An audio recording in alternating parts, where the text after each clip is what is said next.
ya hace 2 semanas, 3 semanas, ha comenzado un leve descenso inicialmente, que se va haciendo manifiesto semana a semana en el descenso de la cantidad de infectados. El conglomerado Capital y Banda ha estado con cifras muy altas y el interior también, por momentos casi igualando Capital y Banda. Esto ha hecho que llegáramos a picos de 700 y pico o de 800 contagios diarios, que nos dejaban en la semana promedios de 500 y 600. Esto, relacionado con la cantidad de infectados, impacta directamente en el número de camas ocupadas. Y ese número de camas ocupadas se ha mantenido en tensión durante este tiempo. Ahora estamos en un descenso.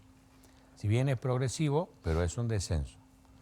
El interior se han tenido que tomar intervenciones en ciudades como las que hemos visto que se han cerrado, las ciudades frías, Añatuya, Quimilí, Fernández, que no han sido cerradas, sino han disminuido su horario, han perdido la extensión horaria nuestra hasta las 22 y después han bajado hasta las 20. Durante una semana se han tomado medidas de control junto a la policía, a la municipalidad, a la religión, a la comunidad, evitando la circulación de los positivos y de los contactos estrechos. Y hoy se encuentran en un franco descenso. Eso también hace que los números vayan bajando. Por lo tanto, en las próximas semanas se van a reflejar en el número de internación.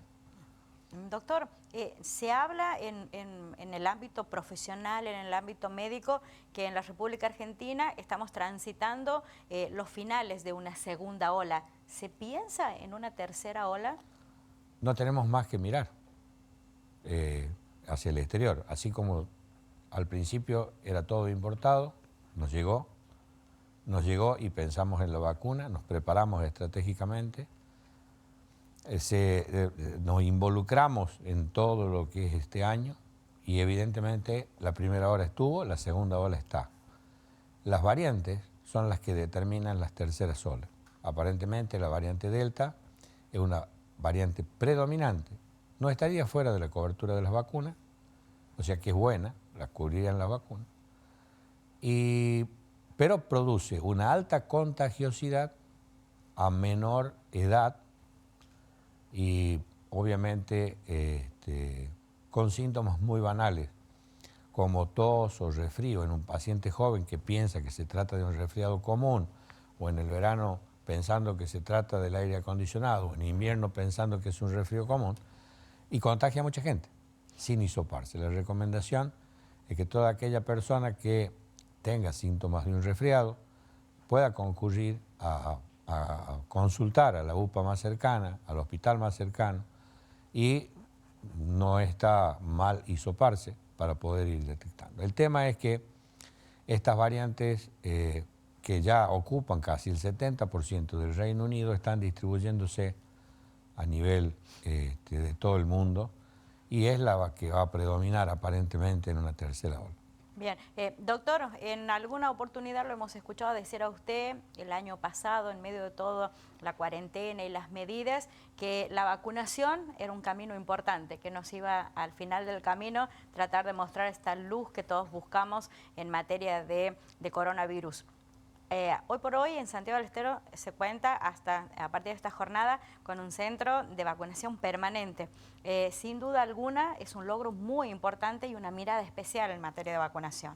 Así es, allá en las 4.970 primeras vacunas que llegaron el 29 de diciembre del 2020 y tuvimos que elegir la población, elegimos la población adulta, que era quien más se enfermaba y evidentemente fallecía, para protegerlo. Hablamos de nuestra historia, de nuestra memoria, de nuestros abuelos. Y seguramente que a medida que han ido llegando las vacunas, esa estrategia ha sido una buena estrategia porque se ha involucrado. Nosotros tenemos una territorialidad bastante importante, con una población del 50% o un poco más puesta como un escopetazo en el resto de la provincia, y hacer que la gente hisope, aprenda a vacunar, lleguen hasta esos lugares. Es toda una estrategia, no es fácil. Pero eso se ha hecho, para eso estamos y para eso trabajamos en salud y sanitariamente. También dijimos que lo que en un momento es una demanda permanente, hoy iba a ser una oferta y así es. Vamos a llegar a agosto con el mes de las segundas dosis y un poco más de vacunas que lleguen a completar los esquemas y vamos a empezar a vacunar de 17 hacia abajo. Y con respecto a lo que vos me preguntabas específicamente, sí, hoy hemos inaugurado un vacunatorio en la calle Pedro León Gallo y Belgrano.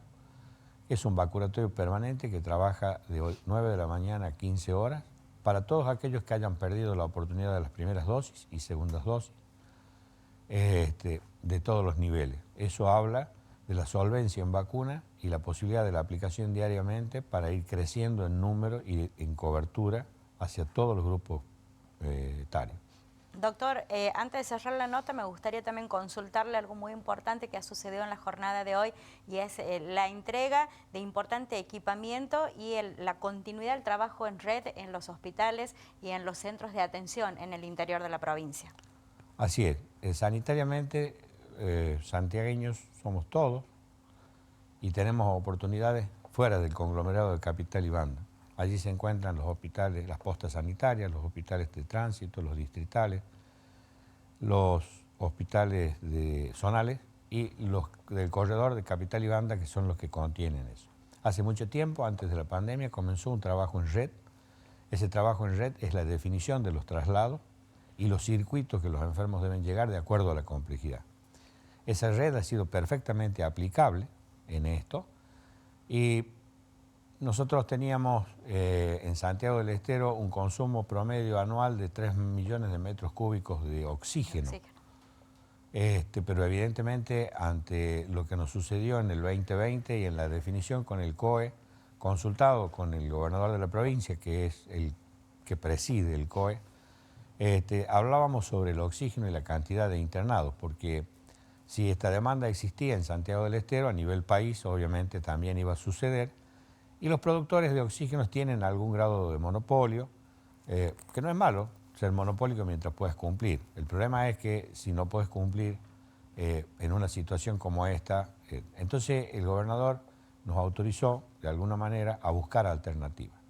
Esa búsqueda de alternativas se hizo proyectando la cantidad de internados en Capital, Banda, el interior, a través de la medición de metros cúbicos de consumo, lo que nos podría dar las prestadoras que nosotros teníamos y salimos en su momento autorizados a buscar otros prestadores de oxígeno, lo que hace unos 2 meses atrás hubo realmente un bajón bastante interesante a nivel país, no solamente. Sí. Y Santiago del Estero, a raíz de esta estrategia diseñada y con el apoyo del gobierno de la provincia y del gobernador en sí, en su apoyo a la alerta, hemos logrado superar. Inmediatamente nos hizo pensar que si nosotros, usando esta red de los hospitales, podíamos contener a quienes en el interior se enfermaban con flujos de oxígeno que permitieran mantenerlos dentro de lo mismo en sus cuidados, evitábamos una demanda exagerada en las camas de Capital y Banda. Y dejaríamos solamente los respiradores y las camas de respiradores para contener en el mismo.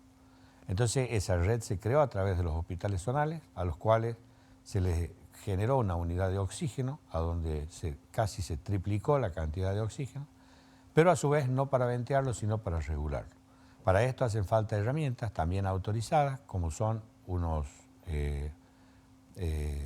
aparatos que tienen la posibilidad de mezclar, se llaman alto flujo, se mezcla oxígeno con aire comprimido a través de una célula con un blender, que son digitales y ellos mezclan, ahorrando la cantidad de oxígeno necesario y proveyendo el oxígeno de demanda de ese paciente. No es un respirador, es un aparato de manejo simple, puede llegar a ser manejo de enfermería, pero el control del enfermo siempre tiene que estar dado por el médico. Eso hace que las derivaciones disminuyan y se eviten y se desarraigue y nosotros pongamos en tensión el sistema. Entonces, primero, se ha generado una unidad de oxígeno a donde el oxígeno llega a diferentes lugares del territorio con tiempo y en forma. Se han puesto 2 plantas de oxígeno, una en la ciudad de Añatuya, para atender a Añatuya y su zona colindante, y el hospital de Añatuya. Y el hospital de Monte Quemado, que va a atender Monte Quemado y su zona colindante hasta 100 kilómetros a la redonda. porque próximamente en estos dos hospitales va a comenzar a refuncionalizarse lo que hace tiempo. Nosotros estuvimos en una intervención del Hospital de Monte Quemado el día 22 de febrero Sí. por una reacción poblacional. A partir de ese momento, toda la Subsecretaría de Salud tomó a cargo, junto a un grupo de médicos, la redefinición de las prestaciones de ese hospital. Pronto se va a inaugurar la terapia intensiva en ese hospital, la sala de partos y el quirófano para volver a tomar las actividades, igualmente que en la ciudad de Ñatuya. Así que bueno, fuera de la pandemia también tenemos la ocupación sanitaria común. Esto hace de que la generación de esta unidad de oxígeno pueda llevar tranquilidad en el consumo al interior de la provincia. Evidentemente, doctor, hay una mirada sobre muchos temas y, como usted dice, también seguir avanzando en la atención de otras enfermedades y de otras situaciones en este marco, en este escenario de pandemia tan difícil. Nosotros tenemos la suerte de integrar el COE desde los primeros días y de tener de presidente del COE al gobernador de la provincia.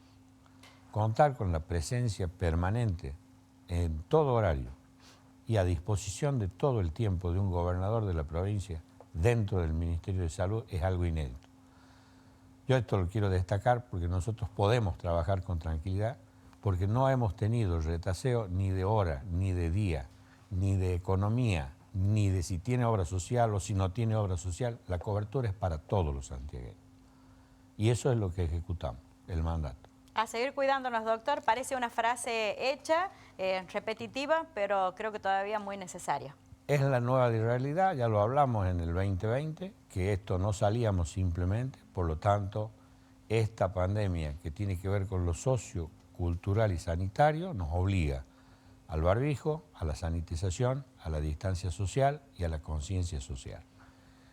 La confianza en las vacunas van a permitir que haya menos internaciones y menos fallecimientos y evidentemente esto va a terminar, es una pandemia. No va a ser para siempre. Entonces podrá venir una tercera ola, pero nosotros jugamos un rol importante. Tenemos que cumplir.